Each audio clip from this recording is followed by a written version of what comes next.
Alrighty, I'm making tea today. I'm going to show you how to make some great tasting Lipton tea. I always use some a good brand of tea.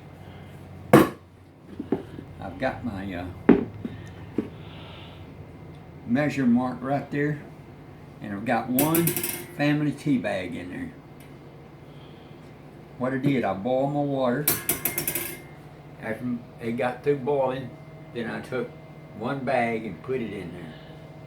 And let it set for 30 minutes. Now then I'm going to start pouring it up here.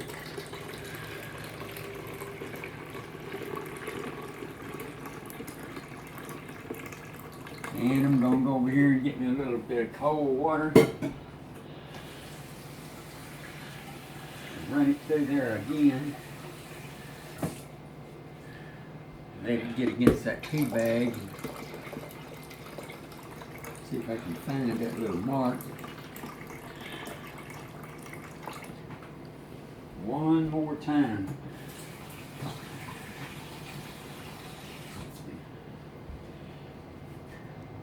Get all the goodies out of that tea bag. Alright, that's got that in. I'm making this with white sugar. I believe in white sugar. A lot of folks can't use white sugar, but I'm going to use it.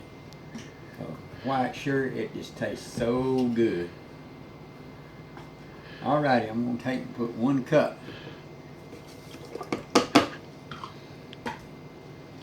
And get me a spoon here to stir that with. I gotta get this short wooden spoon and give it a few whisks. Stir it up really good.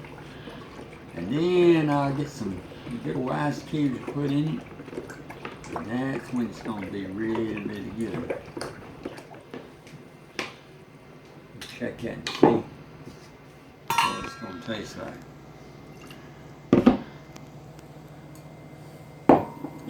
That's perfect.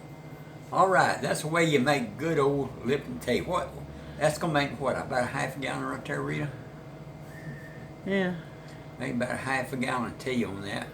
1 family size tea bag. So you can find this ingredients, recipe, and all that at KELLYCharlie.com, and there'll be a video at the end there for you to look at. Alright, until next time, y'all be good, be nice.